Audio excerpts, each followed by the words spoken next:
pada Pak Miko yang bersedia hadir pada presentasi hasil evaluasi sistem surveillance. Pak Busim melihat sistem surveillance eh, di di Kabupaten Bogor ya tentang belum presentasi belum dikeluarkan ya. Kita akan presentasi hasil evaluasi sistem surveillance.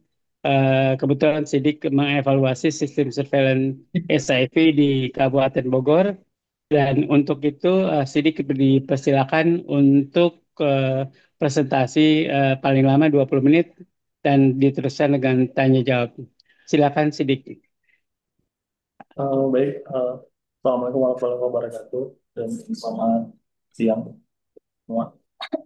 Nah, terima kasih atas pertanyaan yang diberikan kepada saya untuk presentasikan hasil laporan evaluasi sistem surveillance HIV/AIDS di Kabupaten Bogor, Provinsi Jawa Barat tahun 2025 dengan akademik yaitu mengaku aja nggak bisa dan pembimbingan. Masa lanjut baik, kita pernah nulis ini merupakan salah satu masalah dalam hubungan yang serius juga.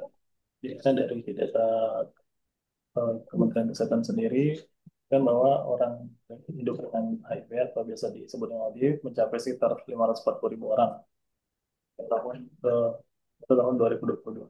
Kemudian untuk Kabupaten Bogor sendiri, kita ketahui bahwa Kabupaten Bogor adalah salah satu wilayah kepadatan penduduk yang tinggi di Provinsi Jawa Barat juga menghadapi tantangan dalam penanganan HIV/AIDS ini.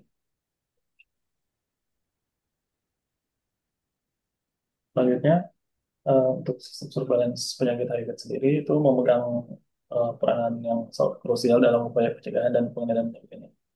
Di mana menurut Center for Disease Control and Prevention atau biasa disebut CDP, evaluasi surveillance ini harus mencakup aspek-aspek seperti kelapakan data, ketepatan, waktu pelaporan, dan kualitas data yang ada. Nah, untuk di Kabupaten Bogor sendiri, meskipun sistem HIPS telah berjalan, tetapi masih terdapat beberapa tantangan, seperti kurangnya pelaporan kasus dari tingkat pertama, mulai ada keterlambatan dalam pelaporan data, serta kurangnya kapasitas sumber daya manusia dalam pengelolaan sistem surveillance. Nah, oleh karena itu, evaluasi ini diharapkan dapat memberikan kontribusi signifikan terhadap upaya penanggulangan COVID di Kabupaten Bogor sendiri, sekaligus mendukung pencapaian target global yang kita ketahui bersama 95-95, di mana yang dicanangkan oleh UNAIDS, yaitu 95% ODIF mengetahui status mereka, kemudian 65 ODIF yang mengetahui status yang mendapat pengobatan ARV, dan 95% ODIF yang menjalani pengobatan mencapai viral yang adapun tujuan dari kegiatan evaluasi ini, yang pertama adalah tujuan umum. Kita ketahui bersama lah tujuan umumnya adalah untuk memperoleh gambaran bagaimana pelaksanaan survei penyakit HIV/AIDS di Kabupaten Bogor sendiri. Dan untuk tujuan khususnya di sini ada 4. Pertama adalah mengetahui gambaran sistem surveillance penyakit HIV/AIDS. Kemudian mengetahui gambaran kualitas penyakit HIV/AIDS Kabupaten Bogor, kemudian mengetahui hambatan pelaksanaan surveillance penyakit HIV/AIDS dan yang keempat adalah memberikan rekomendasi perbaikan sistem surveillance penyakit HIV/AIDS. Adapun manfaatnya bisa kita lihat dapat salah satunya adalah dapat menjadi satu sumber informasi mengenai sistem surveillance penyakit Kabupaten Bogor. Untuk pinjauan literatur ada mengenai penyakit HIV sendiri, kemudian mengenai surveillance sendiri, kemudian koordinasi jarak, dan surveillance penyakit HIV dan evaluasi sistem. Kerangka teori yang digunakan adalah menggunakan teori dari WHO berupa komponen evaluasi surveillance yang terdiri dari atribut struktur, fungsi utama, fungsi pendukung, dan atribut. Untuk kerangka konsep ini adalah berangkat dari kerangka teori sebelumnya yang berdasarkan WHO. Jadi dengan evaluasi sistem surveillance yang kita sendiri terbagi atas dua indikator yang berbeda. Pertama adalah terdiri dari sistem surveillance yang ada beberapa aspek di dalamnya, itu ada struktur, kemudian fungsi utama, dan fungsi pendukung. Untuk indikator yang kedua itu mengenai atribut surveillance atau quality surveillance. Eh, Kemudian setelah kita melihat dua indikator tersebut, lihat hambatan dan kemudian dari hambatan itu kita coba untuk memberikan rekomendasi perbaikan. Definisi operasionalnya sesuai dengan kerangka yang ada di kerangka konsep tadi. Ada beberapa service surveillance yang fungsi utama, selanjutnya fungsi pendukung dan atribut surveillance. Nah, masuk dalam tahap metodologi. Untuk kegiatan evaluasi sistem surveillance ini sendiri menggunakan metode asesmen dengan kualitatif dan kuantitatif, serta akan disajikan dalam secara deskriptif. Nah, untuk evaluasi ini menggambarkan pelaksanaan sistem surveillance TPS berdasarkan komponen dan atribut sistem surveillance yang ada di kerangka konsep sebelumnya. Untuk kegiatan evaluasi sistem surveillance ini dilaksanakan di wilayah kerja dinas sistem Kabupaten Bogor mulai pada bulan Maret 2025 hingga Juni 2025.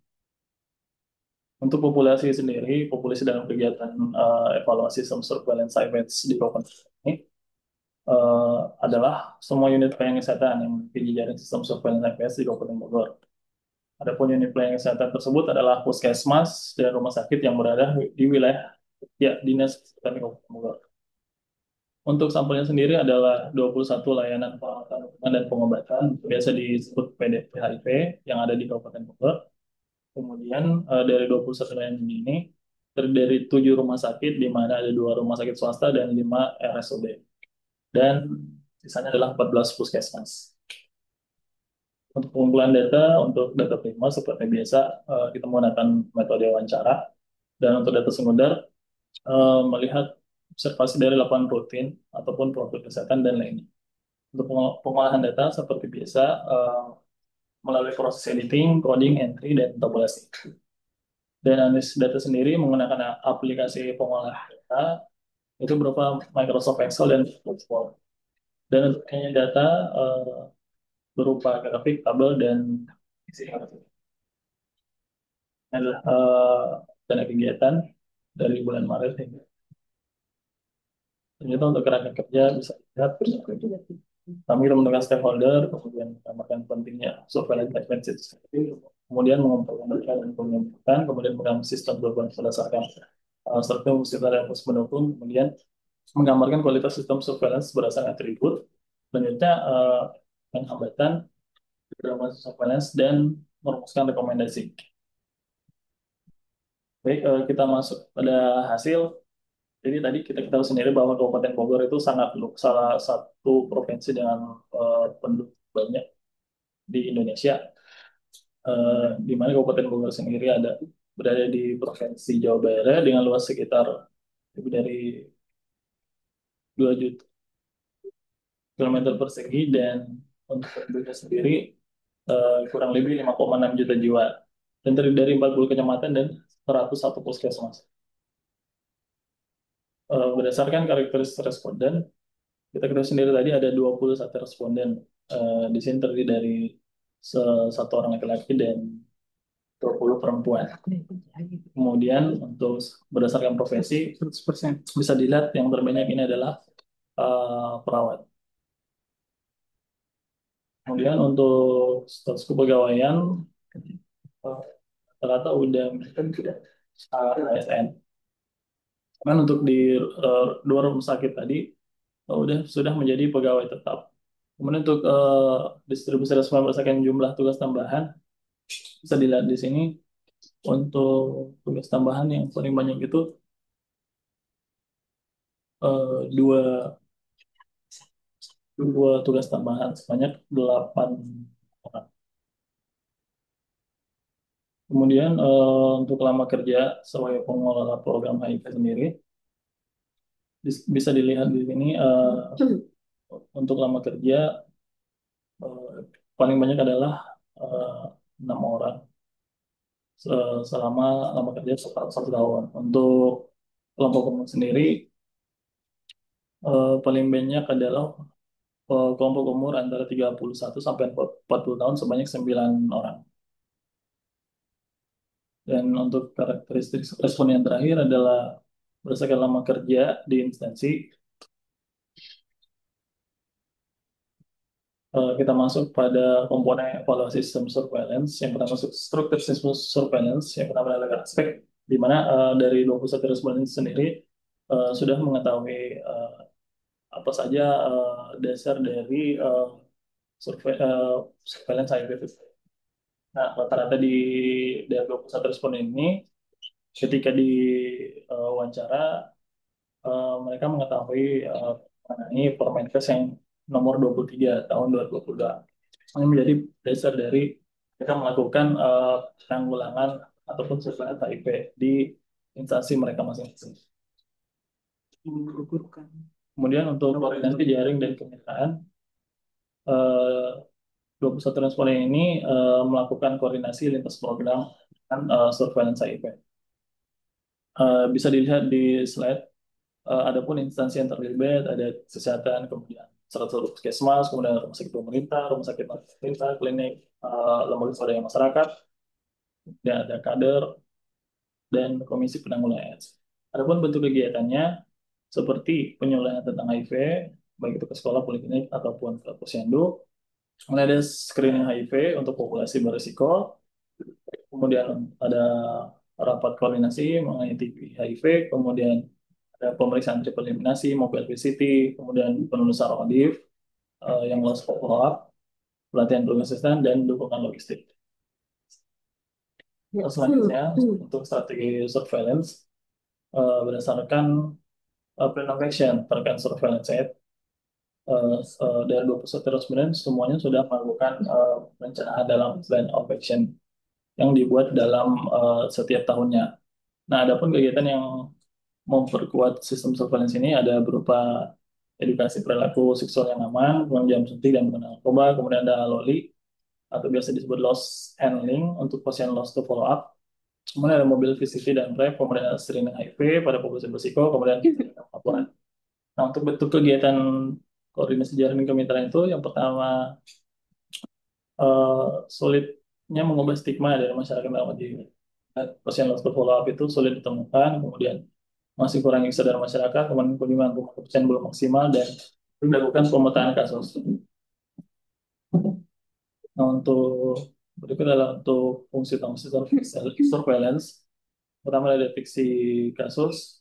21 responden sudah memiliki kemampuan untuk deteksi kasus HIV. Kemudian untuk metode pengumpulan data HIV yang telah dilaksanakan, ada berupa surveillance aktif, surveillance pasif, dan ada gabungan dari keduanya, surveillance aktif dan pasif. Selanjutnya untuk registrasi kasus, untuk catatan kasus sudah sesuai registrasi standar responden ini, di mana untuk serta ada rumah sakit. Registrasi yang digunakan adalah berupa registrasi manual, kemudian ada aplikasi sistem informasi HIV/AIDS atau biasa disebut SIHA, dan aplikasi RK Pro atau biasa disebut ARK. Selanjutnya untuk konfirmasi kasus, berdasarkan pelaksanaan konfirmasi kasus HIV, semuanya sudah melaksanakan konfirmasi kasus HIV. Adapun metode yang dimaksud adalah berupa analisis, pemeriksaan serologis, dan pemeriksaan virologis. Selanjutnya konfirmasi kasus tadi berdasarkan metode diagnosis kasus HIV, di sini terbagi menjadi dua. Ada yang hanya melakukan analisis gejala klinis sama pemeriksaan serologis, dan ada yang lengkap gejala klinis, pemeriksaan serologis, dan pemeriksaan virologis.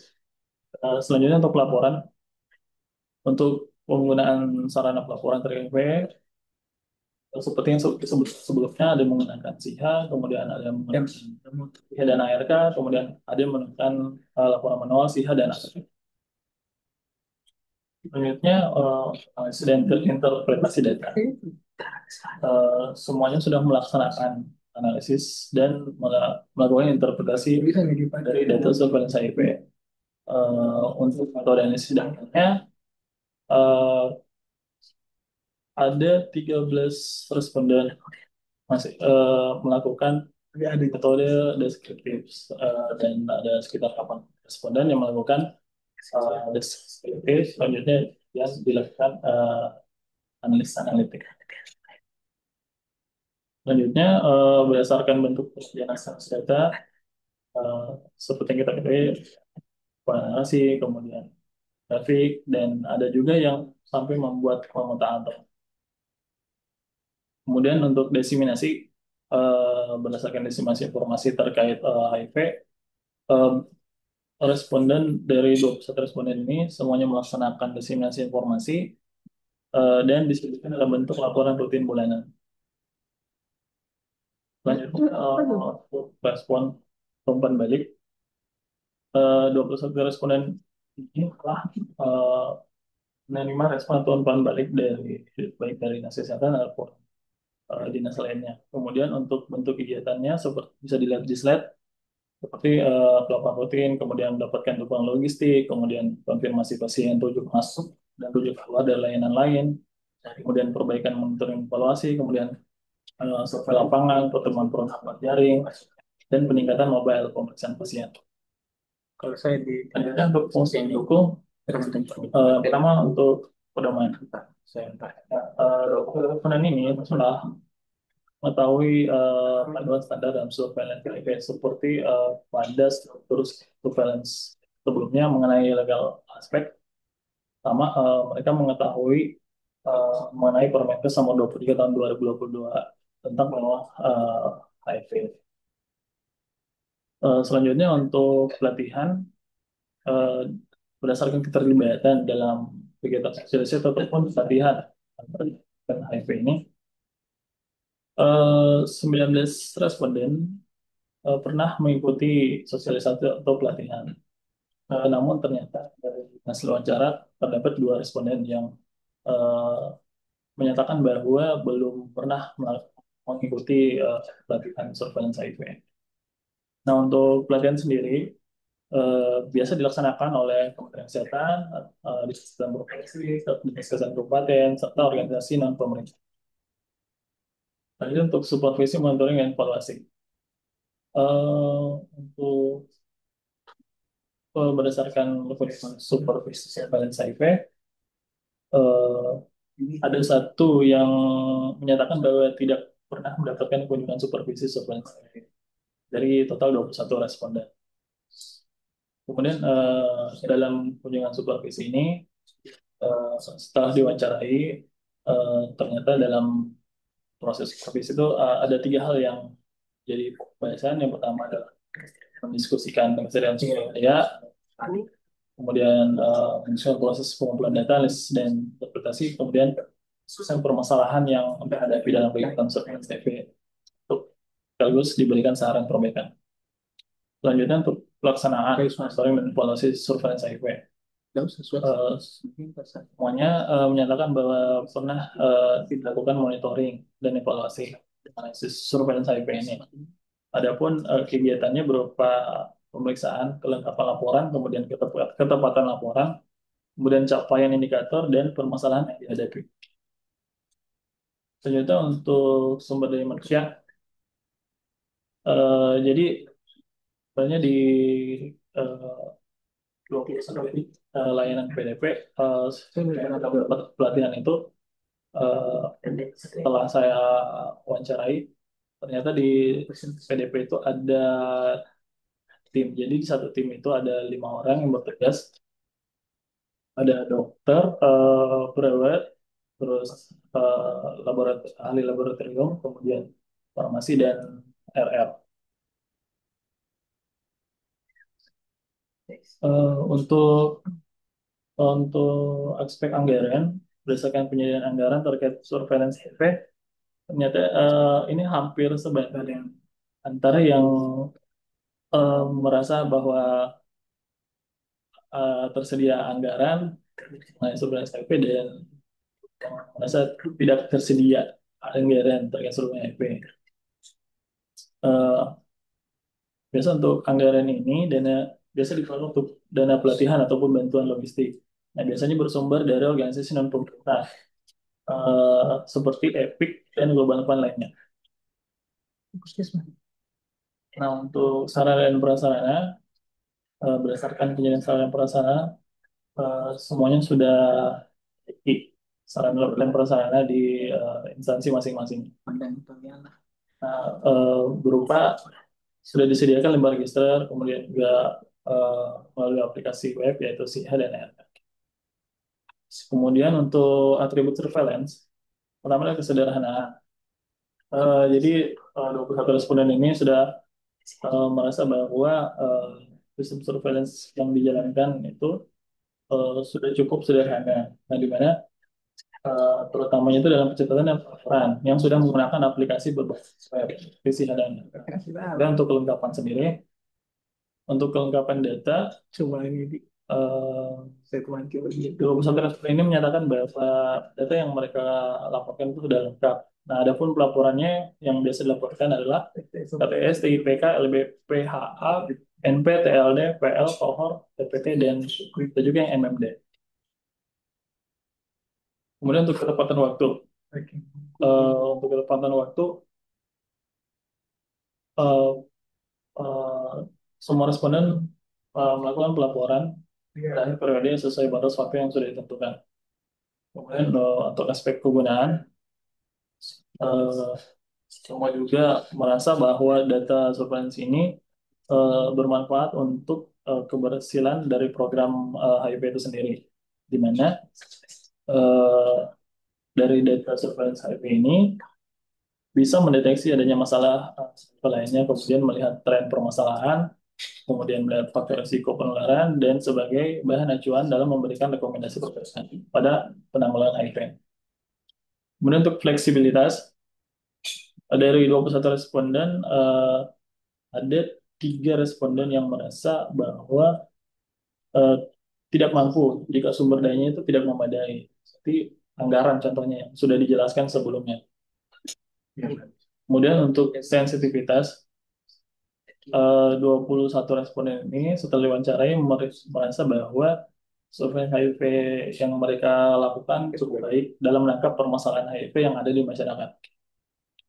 Kemudian untuk keterwakilan atau representatif, berdasarkan pemahaman keterwakilan kasus dalam populasi pada survei HIV, eh, dari 21 responden terdapat 4 responden yang belum paham mengenai keterwakilan kasus ini, di mana yang diketahui bahwa kasus yang dilaporkan belum mewakili semua kasus di populasi.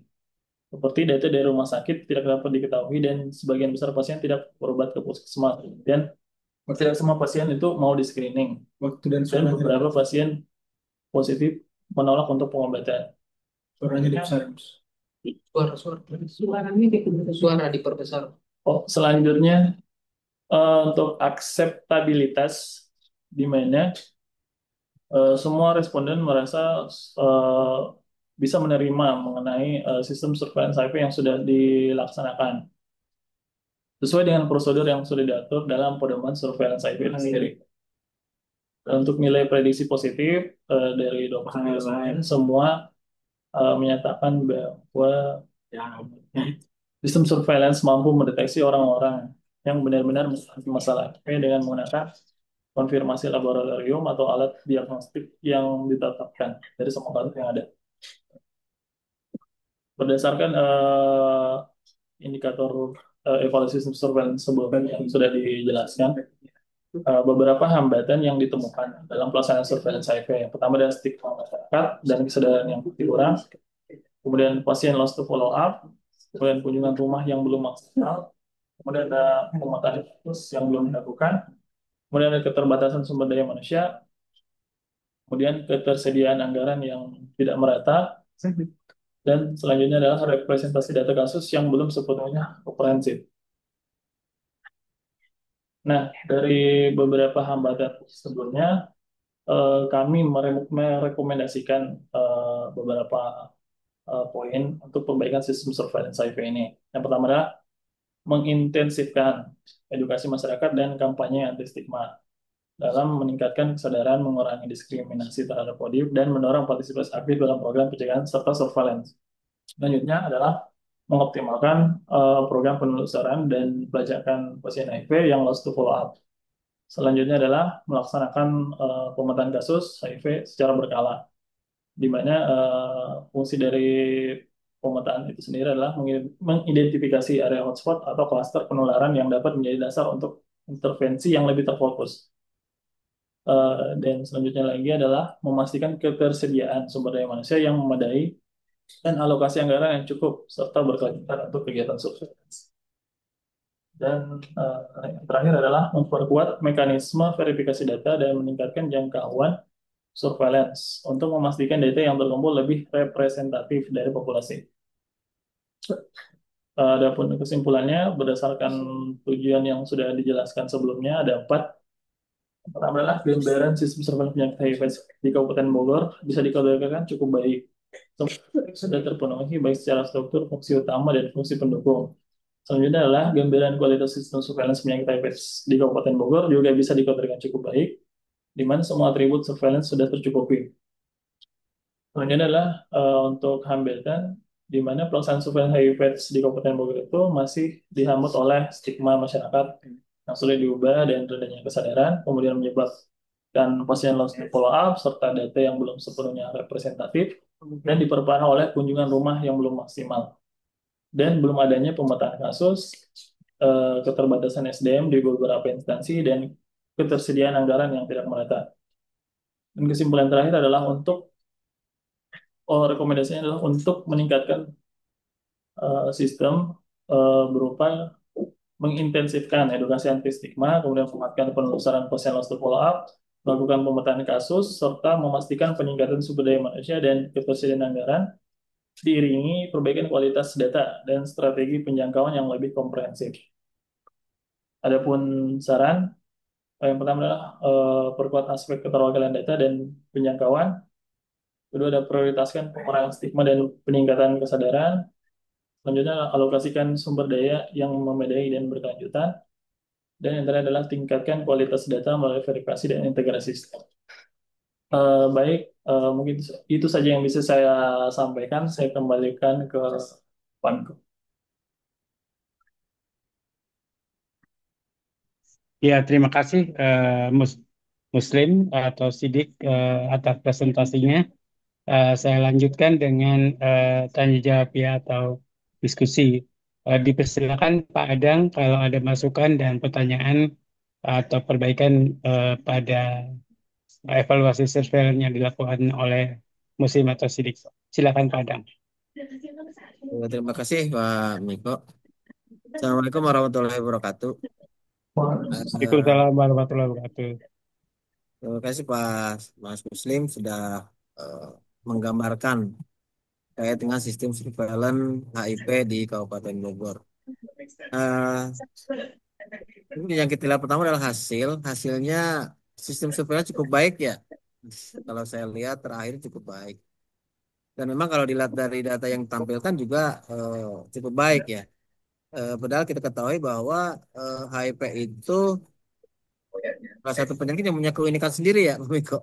Di mana Ya, untuk menjangkau sasarannya itu kan sangat sangat ya, eksklusif sebenarnya. Jadi memang untuk menjangkau terutama populasi kunci itu tidak bisa eh, semua orang menjangkau semua petugas gitu ya. Apalagi petugas-petugas yang seperti kita. Jadi kita bisa memanfaatkan KPAD atau lembaga swadaya masyarakat peduli HIV yang memang sudah mempunyai komunitas.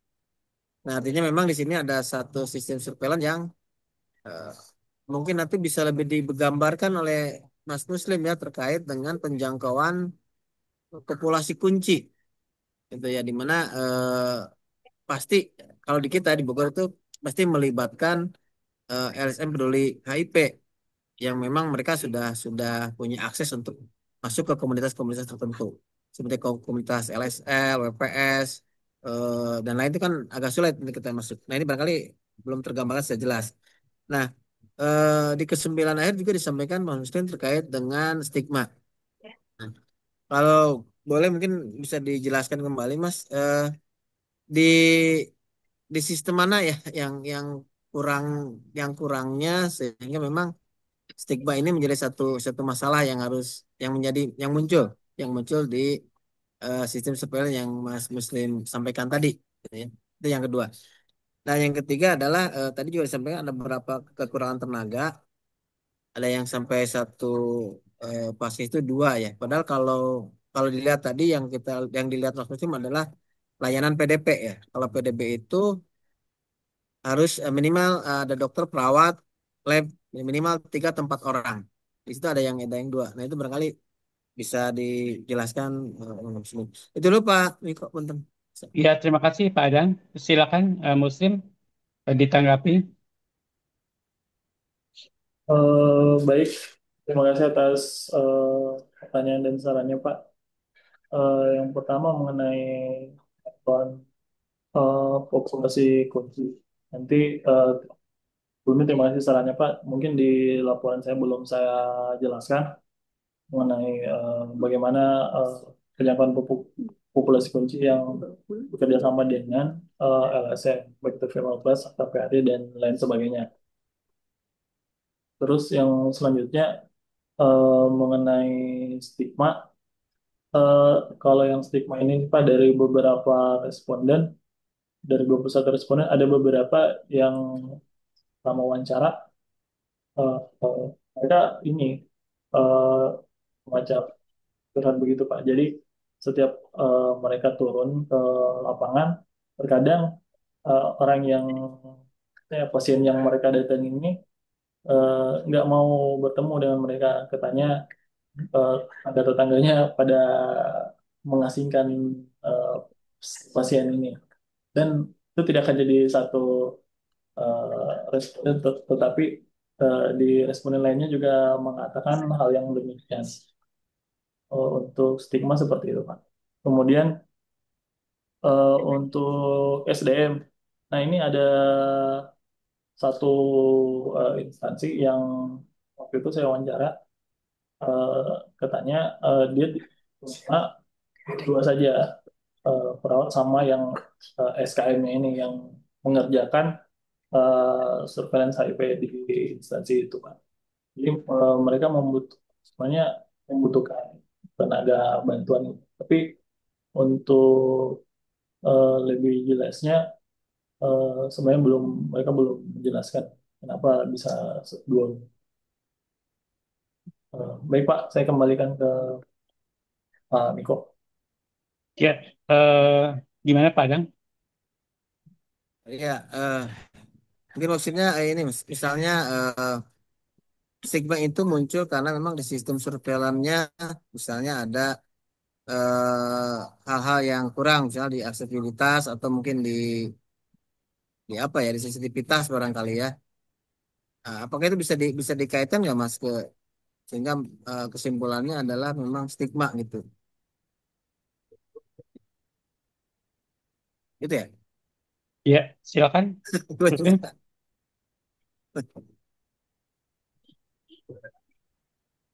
Sebenarnya kita ingin ada masukan juga terkait sistem surveillance karena saya Ya, pikir memang di kita di Bogor itu ya kasus yang ditemukan memang cukup banyak sih, sekitar 4.000 itu dari tahun 10 tahun yang lalu Pak Miko. Tapi betul. kalau kita melihat beberapa kabupaten yang dengan resiko saya pikir lebih kurang kurang dari Kabupaten Bogor, angkanya bisa sama. Artinya memang ada sistem yang agak terhambat di kita sebenarnya gitu ya, tuh, Pak. Ya, Sistem saya yang nanti mana yang akan sebenarnya yang kurang itu? akan Siap, ungkit siap. tentang itu. Oke, silakan Muslim. Siap. Yang Eh, tadi tanyain stigma. Baik Pak,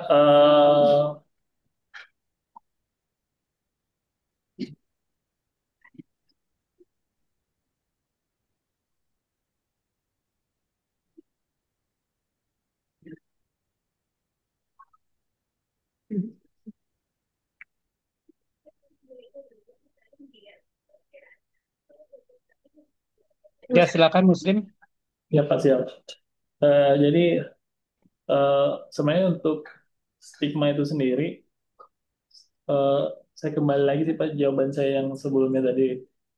Jadi sebenarnya di atribut surveillance eh, sebenarnya saya belum belum mengetahui stigma ini dia masuk di atribut surveillance yang mana gitu. Mungkin itu keterbatasan saya belum mengetahui sampai di stigma ini sebenarnya dia masuk ke aspek yang mana tuh dalam atribut surveillance. Jadi sepengetahuan saya hanya dari berdasarkan wawancara dari 21 responden ini, Pak. Mungkin itu, Pak. Kayak Oke, 21 responden itu 21 puskesmas ya, Muslim. 21 Apakah termasuk yang kabupaten? 21 responden itu ada 7 rumah sakit, Pak. Dan sisanya ada puskesmas. Sisanya berapa puskesmas? 14 berarti. 14 ya. 14 puskesmas. Oke. Dinasnya nggak dihitung. Eh, saya nggak ambil dinas ya, Pak. Karena yang saya ambil tuh dari dinas ke bawah. Oh, oh, oke, oke. Eh, iya, dari Padang masih ada lagi? Padang? Cukup dulu, Pak. Oke. Jadi dari saya ya sekarang Muslim. Eh, Pertama tujuan surveillance SIV itu eh, harus dilihat ya apa tujuan surveillance SIV. Kalau di WHO atau di dunia dan menurut saya akan sama dengan seluruh negara itu untuk melihat pertama kecenderungan tren prevalensi ya. Sebenarnya melihat tren insidensi SIV. Jadi, nah ini tidak gampang untuk melihat tren prevalen karena ini bisa overestimate atau underestimate. Nah, tadi yang Padang katakan, apakah Kabupaten Bogor ini prevalensi SIV-nya turun naiknya udah benar belum begitu? Kalau menurut saya ya itu harus dilihat atau dibandingkan dengan hasil-hasil survei selama ini apakah itu SKI atau STBP. Jadi prevalen itu dengan hasil surveillance-nya apakah overestimate atau underestimate harus dibandingkan dengan survei ya. Itu yang pertama. Yang kedua, tujuan surveillance selain itu melihat kinerja program.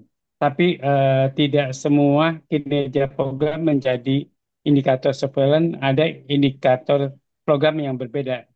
Jadi kayak tadi stigma itu mempengaruhi program pengobatannya atau mempengaruhi deteksinya.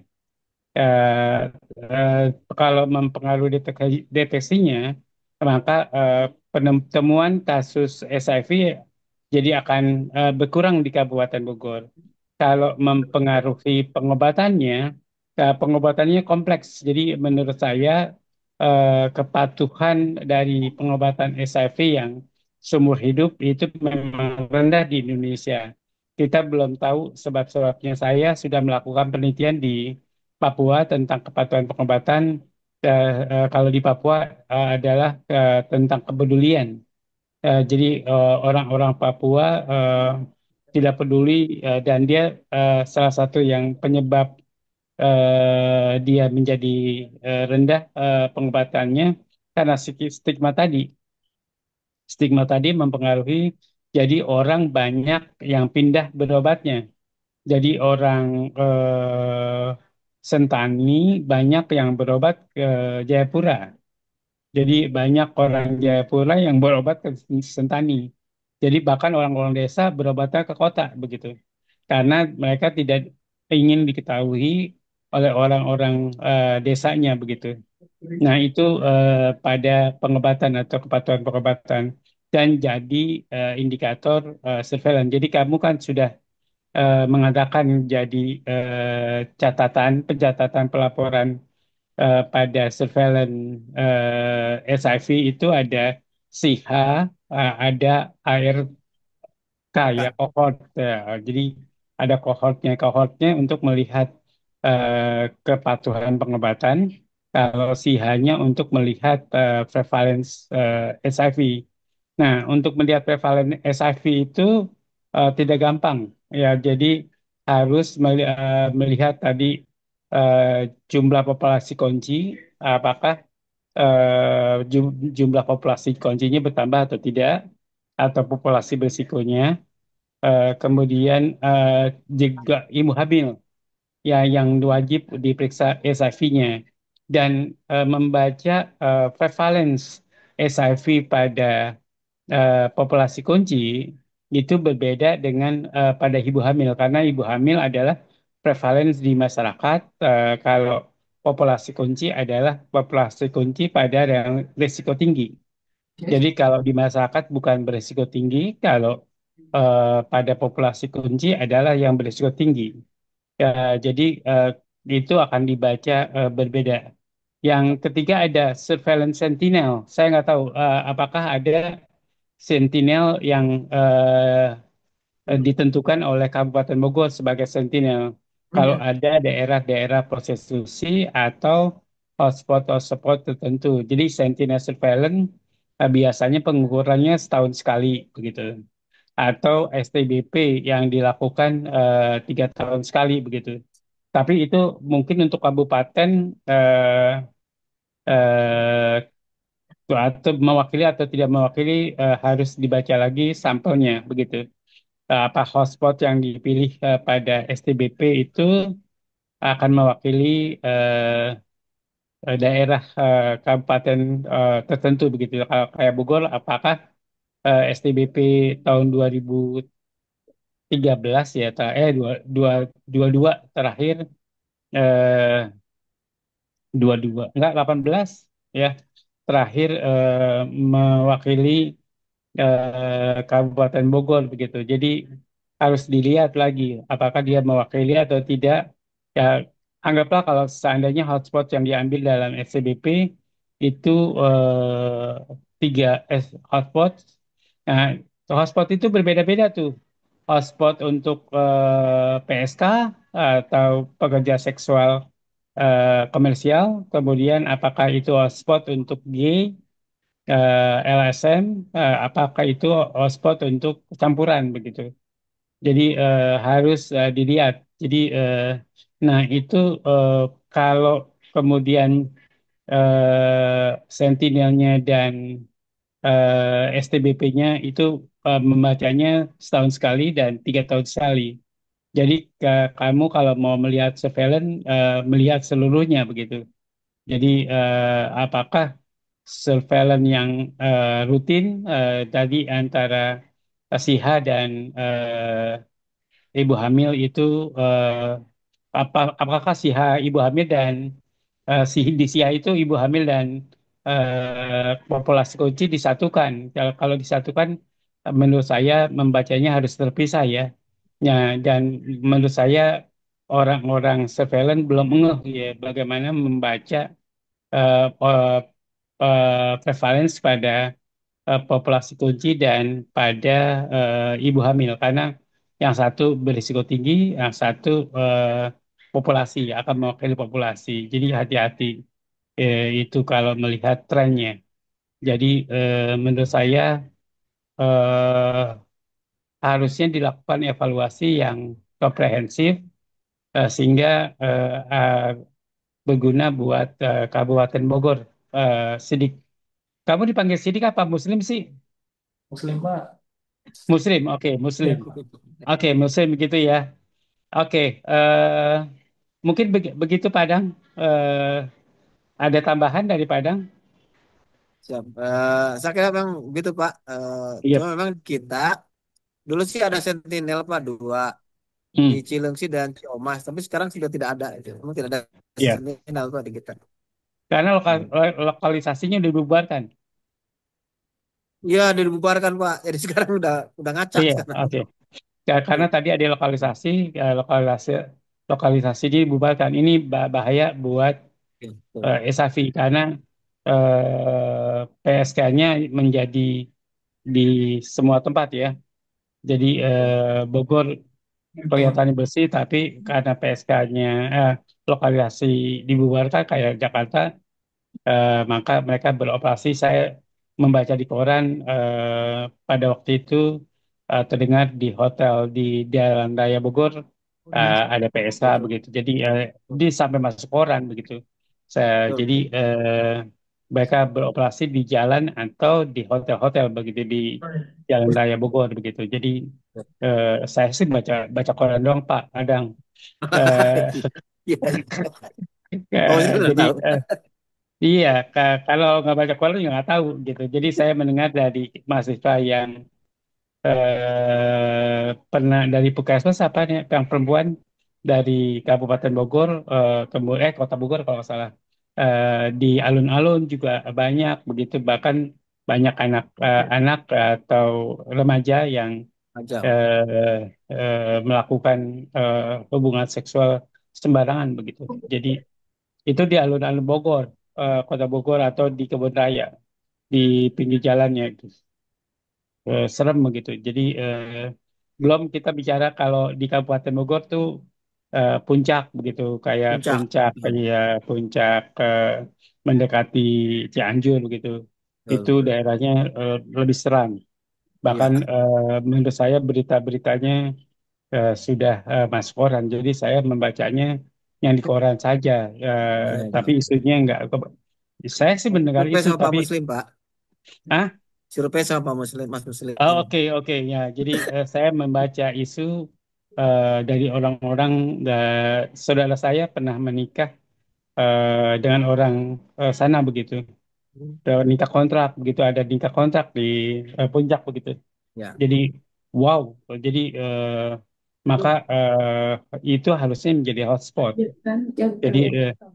Jadi banyak hal yang menurut saya surveillance SIV di Kabupaten Bogor itu kemungkinan underestimate kalau lihat dari hotspot yang diperiksa begitu. Oke, ada lagi Pak Adang? cukup, Pak. Nggak ada. Oke, Mas, kalau sudah cukup kita berikan tepuk tangan kepada Muslim.